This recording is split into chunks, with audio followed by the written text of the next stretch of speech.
Oiseaux, poissons, reptiles, mammifères. L'évolution a doté tous ces vertébrés d'un système cardiovasculaire fermé qui transporte l'oxygène du système respiratoire jusqu'aux organes. Le sang a depuis longtemps été un sujet de fascination et de mystère, certains le considérant avec inquiétude, tandis que d'autres sont fascinés par ses propriétés. À l'aide des technologies modernes, des chercheurs du monde entier ont consacré leur vie à élucider ses secrets.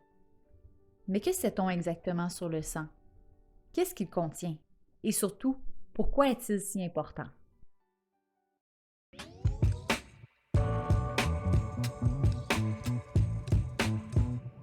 Si on mettait bout à bout tous les vaisseaux sanguins d'un adulte, ils atteindraient une longueur de 100 000 km, soit près de 2,5 fois le tour de la Terre. Variable en fonction du poids et de la taille, le volume de sang dans le corps d'un adulte moyen est d'environ 5 litres, ce qui correspond à environ 7% de son poids corporel. Les femmes ont généralement un volume de sang par kilogramme de poids inférieur à celui des hommes, mais ce volume peut jusqu'à doubler pendant la grossesse. Les fonctions du sang sont multiples. Il est essentiel pour combattre les infections, transporter l'oxygène, les nutriments et les hormones, retirer les déchets, maintenir l'équilibre acide-base et réguler la température corporelle. En faisant tourner un échantillon sanguin à très grande vitesse dans une centrifugeuse, la force exercée sur les composants du sang va permettre de séparer trois parties bien distinctes. De plus faible densité, on retrouve le plasma, qui constitue environ 55% du sang. Les globules blancs et les plaquettes représentent moins de 1% du volume sanguin, alors que les globules rouges, qui sont les plus denses, constituent environ 44% du sang. Le plasma est principalement composé d'eau. On y retrouve également des protéines, des facteurs de coagulation, du sucre, du gras, des hormones, des électrolytes, des enzymes et des vitamines. Les globules blancs, aussi appelés leucocytes, sont responsables de la réponse immunitaire. Ils sont notamment impliqués dans la réaction inflammatoire, la reconnaissance des micro-organismes étrangers et la production d'anticorps. Plusieurs types de globules blancs circulent dans le sang.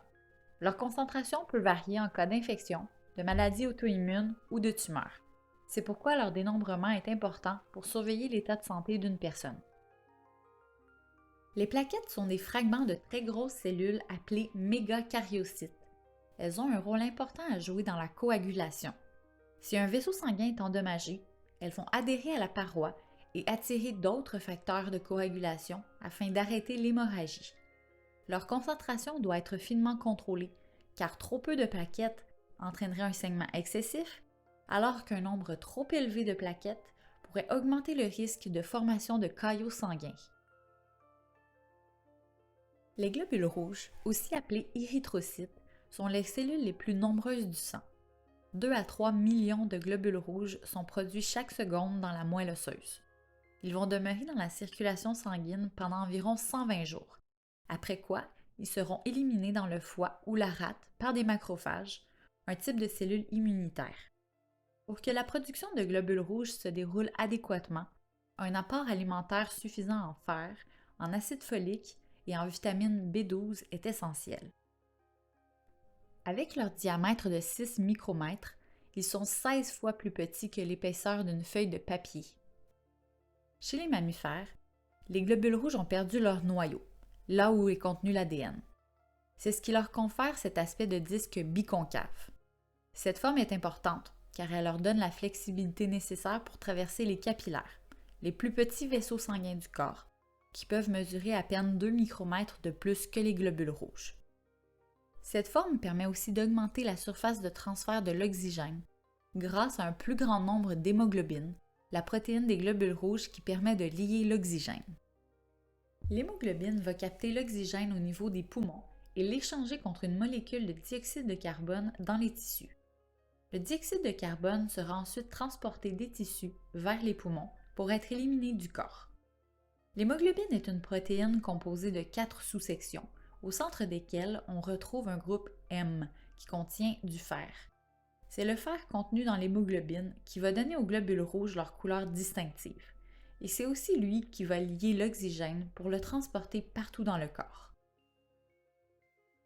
Un gaz bien connu peut interférer avec la capacité de l'hémoglobine à transporter l'oxygène. Ce gaz, c'est le monoxyde de carbone. Chaque année dans le monde, près de 40 000 personnes vont mourir d'une intoxication au monoxyde de carbone et plus d'1 million vont en subir les effets néfastes et nécessiter des soins hospitaliers. Inodore, incolore et insipide, il est produit par la combustion incomplète de combustibles comme le bois, le propane, le charbon et l'essence.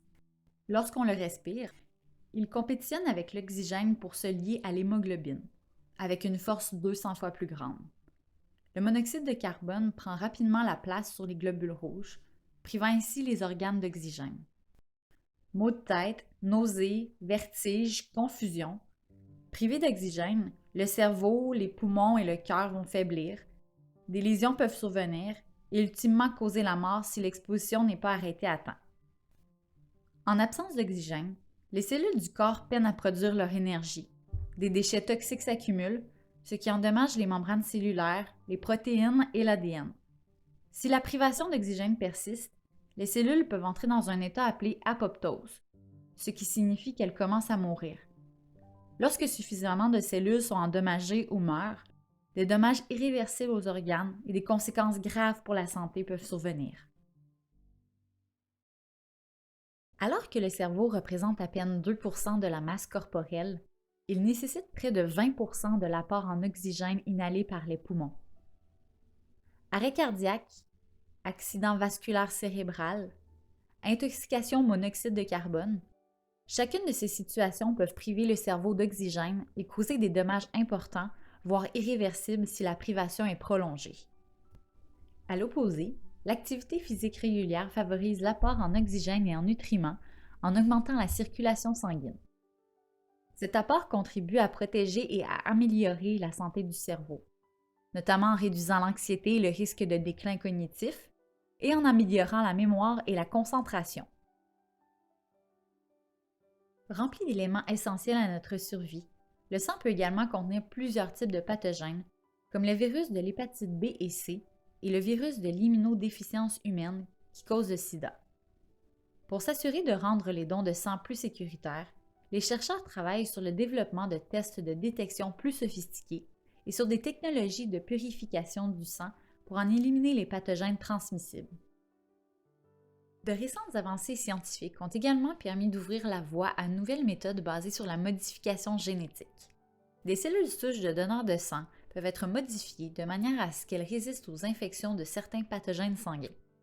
Bien qu'il reste encore de nombreux défis à surmonter pour mettre en place une telle approche, elle pourrait entraîner des changements significatifs dans la façon de procéder avec les dons de sang. Crucial à notre survie, le sang joue un rôle de premier plan dans la défense contre les infections et le transport de l'oxygène, des nutriments et des hormones à travers le corps. C'est grâce à l'hémoglobine contenue sur les globules rouges que l'oxygène peut être transporté à l'ensemble des cellules pour qu'elles puissent produire l'énergie nécessaire à leur survie et assurer la nôtre.